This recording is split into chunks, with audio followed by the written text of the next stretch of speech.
Fans, we are live on Sports Chat with a slightly different camera setup that doesn't make a noise when it comes on. This week, got a few things to talk about. Most impressively, Jacksboro Middle School is now home to state champion shot putter Madison Brady. Yeah, the very good performance at state for her and several other of the Jacksboro kids I noticed were doing pretty well. And Macy Caldwell of Follett finished second in the 1600 meter. Yeah. So our middle school track team had a very good day. I want to say that, was it Riley Faulkner? Mm-hmm. Had a very good He actually set a personal record for himself. good track meet there and went to state. Not happy with it's the Faulkner clan. They're really good at everything. Gracie, being the oldest current member of the track family, changed her track up a little bit this year and started doing some shorter distances. We'll see if that sticks with her or not. Usually the Faulkner's been known for their distance Right, they're not sprinters. running, but Gracie tried to change it up this year. Really proud of the Faulkners though, and just the other kids that Patrick mentioned there. Just several Madison really good Williams performances. finished sixth in the 100-meter hurdles.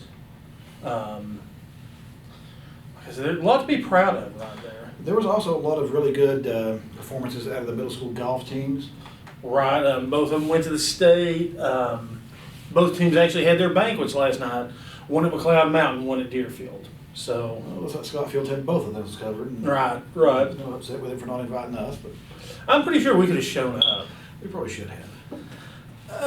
Let's see. There's also the blue and orange game took place, and let me tell you, not only did Zach Rutherford look good, Shane Bowman looked really good in relief. Now, Zach played quarterback both teams for the first half. That's the way the prizes do it. Generally, they have pretty much the quarterback plays for both teams, and then he'll come in and be replaced by his replacement.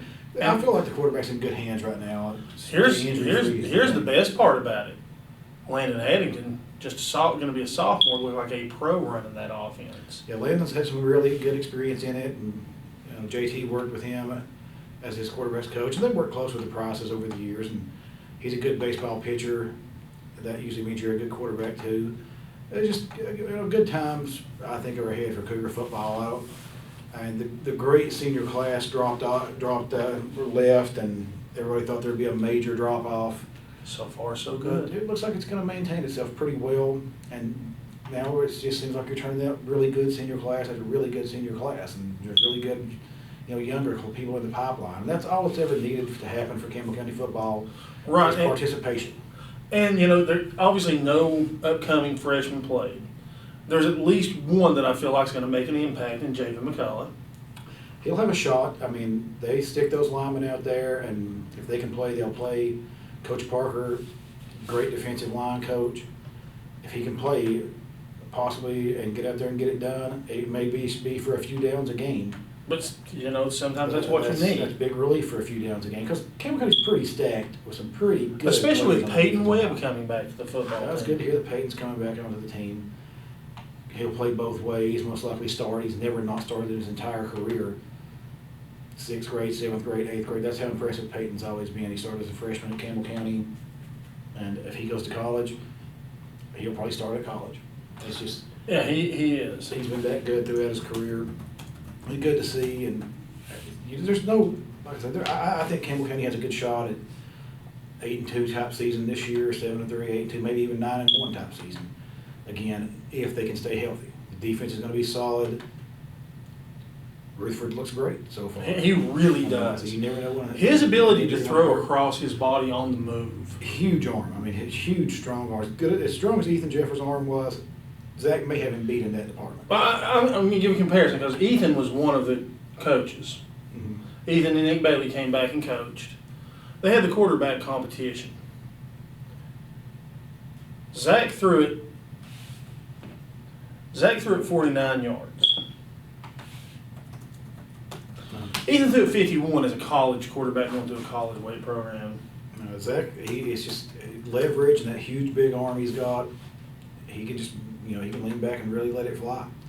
So I look forward to seeing him. He's had another year. I mean, we saw him a little bit last year. He's a true sophomore. And you watched Ethan's sophomore year. Campbell County, I think, went 3-7 that year. Right, that was the year before the breakout. Ethan was really good. He was really bad just according to what game he was playing, he looked great on a lot of throws, threw a lot of interceptions. That's just what you expect. He's a sophomore, and he come off an injury. Zach's a junior now. He's coming off an injury. I think that he can. He's got a very high ceiling on this. Just, he does. We can't speak enough about him, and he's got some pretty good wide receivers out there to work with. Oh, listen, Landon Reese, Seth Roberts, Elijah Phillips look good catching the ball. Logan Phillips look good catching the ball. Those Phillips, they have some size on them, and Roberts, Reese, they have. I mean, speed. Sean Markham. Let's not forget Sean Markham looked good. They have got speed to burn. The offensive line. Strunk looked good as a running back. I think it's going to be fine. Strunk played well last year. At times he's a young running back too. A lot of good things can come out of Campbell County. I think the defensive backs, with Roberts back there as a defensive back, would be good. We saw some Trey Torres like play out of these guys, and that's a high compliment. And watching them do spring practice and things, some big hits, some interceptions, some speed they show after the catch. And that's what Campbell County's predicated on. I mean, Zach can throw the long ball, and it's good to have a tall receiver that can go up and get a long ball and go over the middle. But Campbell County's offense, its bread and butter's predicated on throwing the ball out 3 yards down the field and having a block or two in place and the guy running for 6 or 7 yards. Yeah. I mean, you'll take that all day long as a coach. If you can get 6 or 7 yards of play, that's an extremely good, positive play. Any coach will take that. Okay. Campbell County can move it up and down the field all day like that, and then right when you suck those defensive backs up, Campbell County hit you over the top. Instead of blocking that receiver, he does his little move, act like he's going to block, sprints past you, and he's down the sideline 30 yards down the field, and Rutherford can make that throw. Right, and defensively, of course, Rutherford's in a no-contact jersey, and rightfully so. But there was a few times that they got to Rutherford before he got that ball off. Big Mike Rhodes was big, impressive, manhandling people. Mike I expect an all-district, all-state kind of campaign out of Mike this year, barring any kind of unfortunate injury or something like that. And that guy has got it. He's got it. He's got the body. He's 6'2", 6'3", he's 250, 260. He's strong. He bench presses 350 plus, squatting probably 550. Leg pressing, he probably leg presses 700 or 800 pounds. Oh, I'm sure. And I mean, he's literally a man among boys for the most part. he's just got it. And he actually doesn't have the most upside of any defensive player. That's still Elijah Phillips. Phillips is a big, rangy kid too. Great basketball player. That ability to be so versatile. Of course, you wouldn't want Big Mike dropping into pass coverage, but with Elijah, the way he plays, you can drop him into a pass coverage situation. Mike is he's the guy that's, your job is to go tackle the quarterback, and that's what he does. I mean, he makes the offensive line have to work every single down to try to stop him. He could potentially be better Christian Monday as far as tying up the line. I mean, Christian was huge. They were sometimes tying him up with 3 people. But Christian didn't have the everyday, every down, every game motor that Big Mike shows. And so, as Patrick just said, you got to double team Mike. Have to at least double team Mike. And if you're double teaming Mike, that's one guy that you've got on defense that's sort of free. Yeah, and that's where Elijah Phillips feels that Nick Bailey. We watched Nick Bailey. Andrew Evans kind of role. Play behind Christian Monday, and they had to double team Christian every game. You watch Nick Bailey play behind him and have an all-state season, and Nick would be the first one to tell you that his all-state season, his 150 tackles or whatever he approached, and 11 total games on the season, 12 total games. He said that just because of Christian Monday and those guys up front, they were taking up 1 or 2 guys all the time, every play. He was just free to go. He didn't get an offensive lineman up on his chest. If you can keep your offensive lineman off your linebackers, then you've succeeded, and you've let that linebacker pretty much control the game. And that's what Nick Bailey used to do. That's what the whole point of the 3-4 with those dominating defensive end and defensive tackle is the point. You tie up the linebacker or tie up the line with as few men as possible, and you have 4 linebackers there or 3 linebackers there roaming around ready to make the stop. And I said, they say defense wins championships, and that's really the case. And this may be the best Campbell County's defense has looked so far. That's quite a statement. I mean, that's talking about a team that had all-state Nick Bailey, had dominating lineman Christian Monday, had sometimes overlooked Andrew Evans. That defense was really good, and it stopped a lot of people. And Trey Torres was actually on that defense Trey too. Torres, Joe Elkins, Preston Roberts, not Preston, is it Preston? Preston Miller. Preston Miller, pardon me. Get those defensive backs mixed up something. Preston Miller, I mean, he set some Campbell County records as a defensive back. Corey Phillips was a great defensive back. Yeah, I mean, that team was loaded. I mean, the team did go 11-2 or 10-2 and went into advanced in the state and set pretty much every Campbell County record you could set. But if the offense can control the ball, give the defense some rest, you're going to see that defense dominate a lot in games. you will. And the schedule's a little tougher this year. You lost the Gibbs game last year, you got to go to Gibbs. Gibbs is a terrible place to play. They got an awful field, awful facility. Awful drive. Terrible drive to get there. But Campbell County dominated Gibbs last year and lost. I think they'll probably dominate Gibbs and win this year. Although Gibbs does run that unorthodox offense that can be hard to stop at times. So Campbell County figured that out pretty well. Gibbs hasn't been scoring on what they did in the first game when they met it. Got to go to Kentucky. That's always terrible. Never a good trip to Kentucky. And it's even where, I mean, going to Lynn Camp, there was no way that the rest were going to screw us out of that one. Yeah. I mean, going to a place like Bell County that's actually a pretty talented program, that can get tough. the coaches will tell you that the Bell County game slip away last year. They were in control of that game. I think they were up by 2 touchdowns in the late third quarter. They'll be the first to tell you that it get out of control and they feel they should not have lost to Bell County under any circumstances. So that'll be a good game. The overall scheme of things, it's an absolutely meaningless game for the most part. It's not going to count against their district record. Campbell County had to be on some really hard times to not be, competing in the district at a higher level. And what is it, they got to finish ahead of Carnes? Yeah, pretty much. And they should pretty much take care of business with Carnes and Lenoir City pretty easily. I can't see Clinton being as good this year as they are next year. Farragut should not be the team they were last year. It's pretty much the Campbell County versus Oak Ridge matchup. Farragut had a lot of seniors and stuff. I think Farragut put a pretty good beating on Campbell County. But this game's at Campbell County this year. Matt and Justin have shown that they can adjust their scheme to, pretty well. But Farragut lost a lot of senior talent. I think Clinton, the game's probably going to be close. It's got that family connection. Right. I mean, there's a Campbell familiarity. County tends to beat Clinton almost every time anyway. Not going to have Tyler Thackerson, big loss. The Rodney Ellison system still there, but it's getting a couple of years removed from Rodney coaching it. Right, and Rodney's got a great ability to work with quarterbacks. And I mean, a great ability to work with Clinton will start quarterbacks. missing that, I think. So Campbell County managed to beat them anyway, but Clinton seems to be rising the last few years behind Thackerson. They may take a step back, but who knows? Like I say, it's that family tie game. I like Campbell County's shot in it. There are they have what, 5 out of district? Right, it's 5 and 5. Of course, Gibbs and Bell County are out of district. Grace Christian's out of district. There's also homecoming. Yeah, that'll be a home game. That's another, Grace Christian, they're usually a very good program. They're very well coached. Really tough match last year. Campbell County did get the win. Grace's quarterback was really hard to stop at times, both running the ball and throwing the ball, but I think Campbell County will be better prepared to stop that.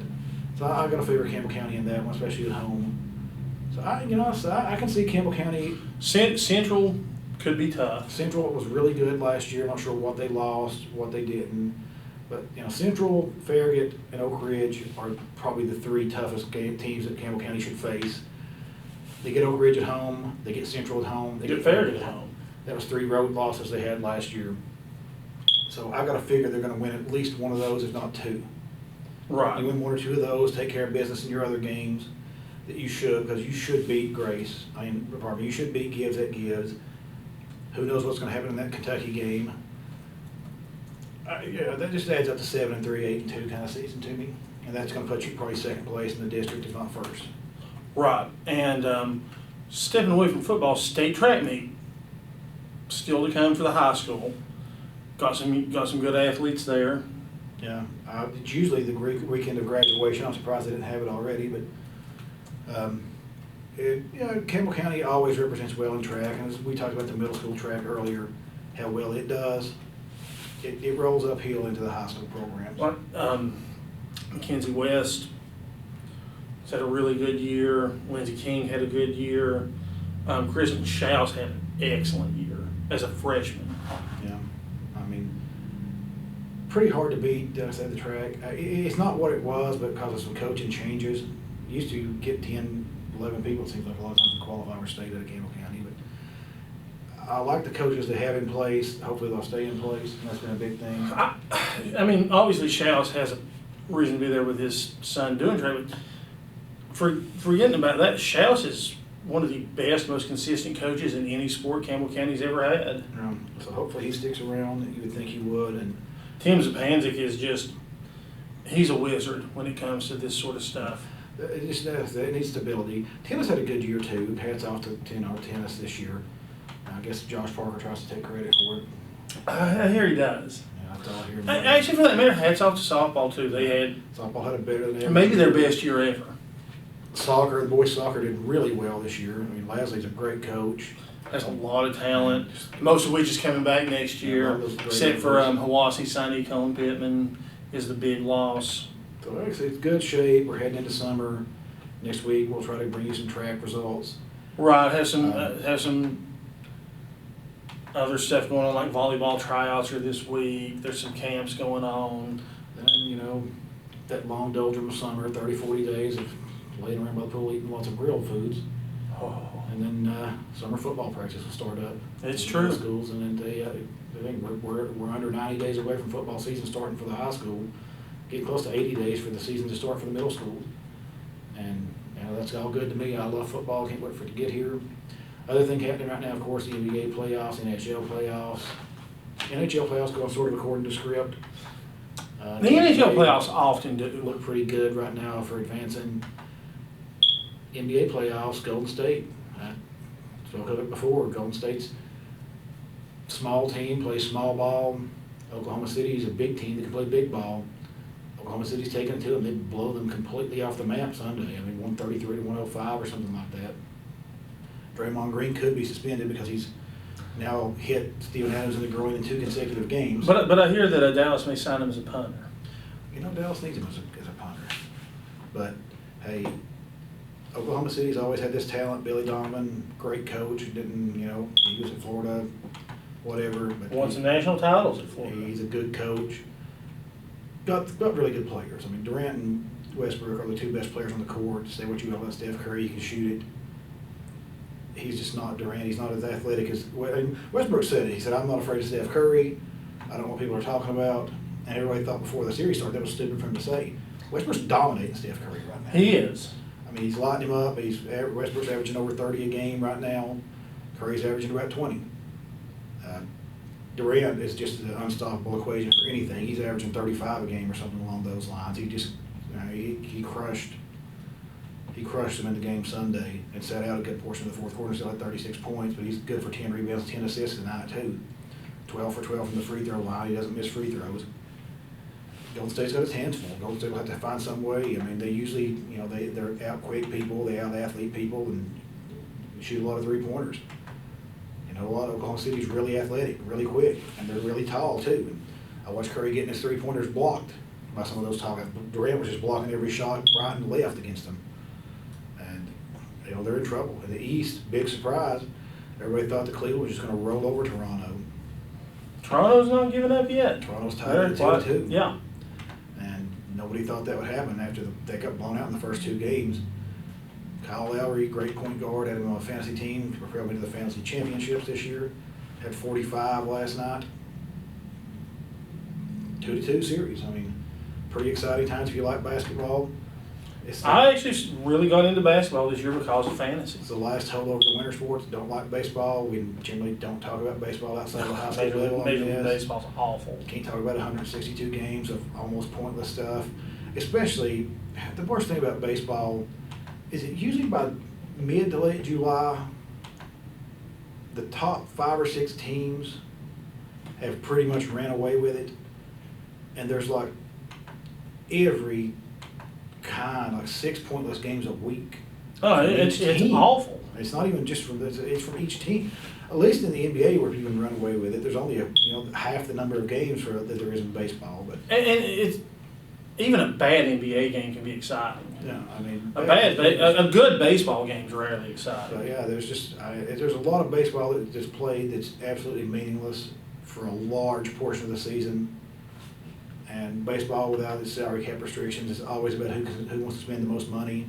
I mean, the Cubs are doing really well this year. They brought in Theo Epstein and is committed to spending a lot of money. So the Cubs are doing really well.